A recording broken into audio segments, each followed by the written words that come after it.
Alors, comme nous sommes ici pour réfléchir ensemble sur la question de vivre sa maladie, et pas n'importe quelle maladie, la maladie chronique évolutive, celle qui, dit Hippocrate, vit et meurt avec le malade, eh bien l'idée était tout simplement de prendre comme mot, pour l'explorer, le mot « vivre ». C'est l'idée qui s'est imposée à partir de l'expérience quotidienne des malades, à partir de votre expérience quotidienne aussi de ceux qui aident les malades. Et il est vrai qu'on se pose rarement la question du sens du mot « vivre ». Alors c'est cette exploration à laquelle je vous convie pendant quelques minutes. Si l'on ne se pose pas souvent le mot « vivre », alors il faut aller chercher dans le dictionnaire qu'est-ce que c'est que vivre, et justement il nous dit une chose que nous savons, que c'est le contraire de mourir ou d'être mort. Voilà. C'est être en vie. Alors, en fait, être en vie et s'opposer à être mort, c'est peut-être ce que nous avons à l'esprit, ce qu'on entend quand les gens vous disent qu'ils ne veulent plus vivre, qu'ils sont à bout de résistance, qu'ils aspirent à la fin de cette vie-là. Mais la vie n'est pas juste le contraire de la mort. Et par exemple, la musique n'est pas juste le contraire du silence. Et la danse ou la marche n'est pas juste le contraire de l'immobilité. Alors, lorsque nous disons qu'une vie est invivable ou que non, ce n'est pas une vie, eh bien, par antiphrase, nous pensons à quelque chose d'autre, un minimum d'agrément, de confort et même un peu de bonheur. Alors, le deuxième sens de vivre, si on va voir dans les dictionnaires, c'est faire partie des vivants. C'est une sorte de conscience minime, minimaliste quelquefois, de faire partie avec d'autres d'un groupe, d'une espèce, les humains en l'occurrence. Donc cela implique une notion d'appartenance, d'identité comme on dit maintenant. Identité avec ce que Villon désignait comme frères humains qui après nous vivaient. Alors pour poursuivre cette exploration qui s'arrêterait un peu d'une manière un peu courte, alors faisons un petit tour du côté des synonymes. Par exemple, synonyme de vivre, être ou exister.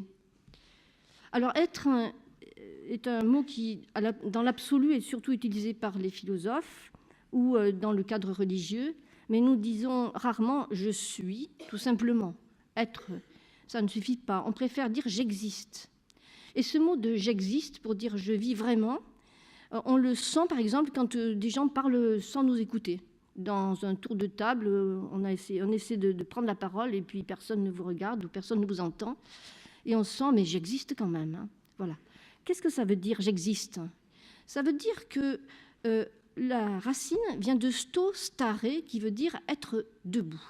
Hein, être dans station, debout, statique, mais pas statique vraiment, parce qu'il y a ex qui veut dire sortir d'eux, comme une plante qui pousse.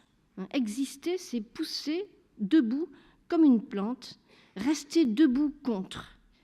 Et exister, donc c'est un mouvement, une action, comme résister est une action. Résister, c'est actif, c'est bouger pour résister, c'est exercer une force contraire. Donc dans existence, il y a toujours l'idée du mouvement, d'une recherche, de quelque chose qui a des aléas aussi. Quelquefois, il faut plus de courage et d'énergie et d'inventivité pour exister, pour se dresser, pour croître, en quelque sorte. Quant au verbe « vivre » en lui-même, alors quelle est son origine?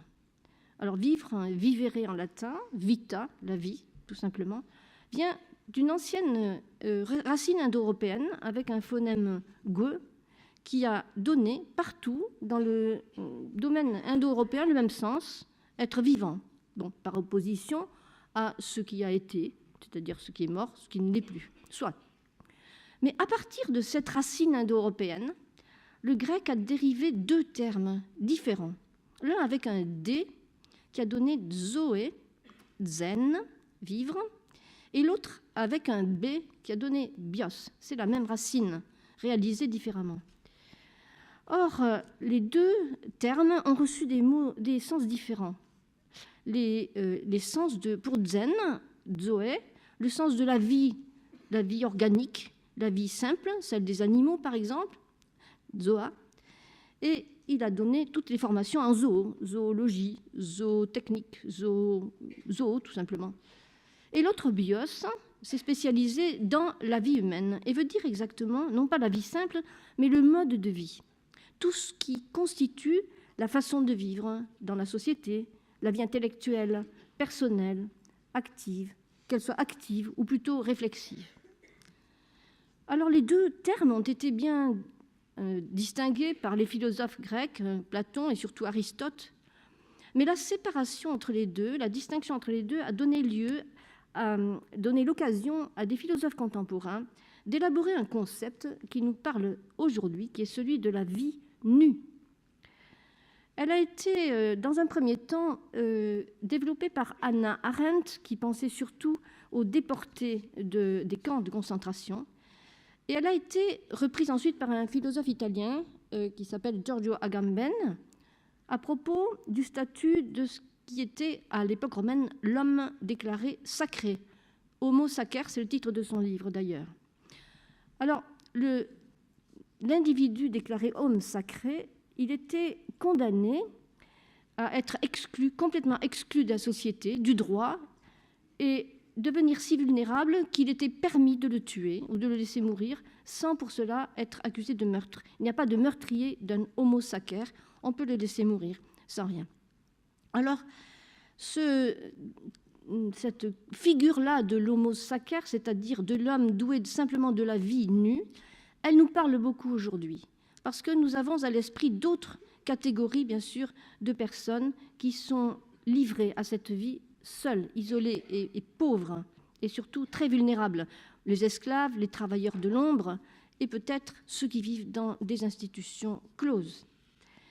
Alors, la distinction entre vie organique, zoé, simple vie organique, et puis la vie propre, bios, vient à point pour nous faire comprendre le fait que, par exemple, être placé ou déplacé, ou même envahi dans son domicile, fait progressivement perdre cette bios, cette vie propre, cet environnement qui constitue la personne dans son ensemble, et la réduire à la vie nue, et peut-être nue avec un sens quasi littéral et quelquefois très brutal. Donc c'est un risque, dans certains cas, en effet, de transposer la personne, de priver la personne de ce qu'il a fait dans son ensemble bios pour la réduire à son zoé, c'est-à-dire presque un animal, simplement la vie nue. Mais vivre, si l'on revient au mot, a évidemment d'autres potentialités, comme on le voit dans les expressions qu'on emploie tous les jours. Il n'est pas limité à la vie nue, Dieu merci. Alors on vit bien ou mal, on vit quelque chose, on vit des rencontres, on vit la vie heureuse pour Sénèque, la vie bonne pour Ricoeur, la vie en rose, la belle vie, ou une vie de chien, ou une vie de quelque chose. Et de toutes les façons, on vit à des moments différents, des modes de vie différents. Alors, ce qu'il s'agit de faire lorsque des personnes sont atteintes de maladies assez difficiles à vivre, très, très, très difficiles à vivre, il s'agit de protéger et de regagner ensemble ce qui permet de vivre justement dans ce sens-là, de retrouver l'élan vital, comme disaient les vitalistes, ou encore le souffle vital, comme disait hier soir François Schenck, je ne sais pas si vous l'avez entendu à la télévision. Donc, retournons au sens de vie et essayons de lui donner son expansion naturelle et sémantique. Vivre, c'est aussi vitaliser, revitaliser des vies qui sont dévitalisées et dont on a tous les jours besoin. Anne-Lise Chader, dans le petit texte qu'elle a mis le grand texte qu'elle a donné au début du fascicule de cette session, nous a fait part de, je cite, ce soubresaut tout inconscient et d'une force incroyable qui a fait qu'elle a choisi de vivre et de vivre au mieux. Et elle définit cette action, elle qui est atteinte d'une maladie neuroévolutive handicapante grave, d'accepter une lutte permanente qui n'entache pas le caractère joyeux de l'existence. Joyeux. Et d'autres voix s'élèvent, nous en avons eu un exemple ce matin, pour montrer le chemin. Le chemin pour donner un sens à ce qui normalement empêche de vivre. Donner une direction, donner du sens, donner un contenu. Certains parlent du processus d'adaptation qui permettra au malade de vivre sa vie à lui, de redevenir le sujet de sa vie. Mais 2 conditions sont nécessaires au moins pour cette action. Il faut d'abord la reconnaissance. Et en premier lieu, la reconnaissance de soi par soi, et puis de soi par les autres. Reconstituée par l'écriture, le récit, l'échange, la biographie, cet élément indispensable pour vivre, bios. Et puis s'aider les uns les autres aussi, ça c'est la 2e condition, à faire partie des vivants, à s'intégrer dans les vivants, et plus que cela, d'être utile. Utile, comme disent une malade, d'être ce que l'on est. Alors, association, expertise, savoir partager, soutien à ces frères humains dont on parlait tout à l'heure. Alors pour finir, rappelons-nous la phrase d'Albert Camus dans une lettre à son ami, le poète René Char, en 1951, que nous pouvons transposer dans le champ de la maladie. Il dit « Je parle d'abord pour moi qui ne me suis jamais résigné à voir la vie perdre de son sens et de son sang, avec un G. À vrai dire, continue-t-il, c'est le seul visage que j'ai jamais reconnu à la souffrance. On parle de la douleur de vivre, mais ce n'est pas vrai. C'est la douleur de ne pas vivre qu'il faut dire. Et comment vivre dans ce monde d'ombre ?» Alors, c'était la guerre pour lui. Mais pour que l'ombre s'éclaire dans le champ de la maladie, il est donc possible d'apprendre les uns des autres à vivre et à s'adapter, à recréer, à côté de Zoé, bios, et à dire bref, comme m'a dit Françoise Maillard ce matin, je vis, tout simplement, je vis complètement, je suis ma vie à moi. Donc c'est ce que nous apprend le sens du mot vivre, à savoir que la vie est un champ de découverte, d'action et d'invention. Merci.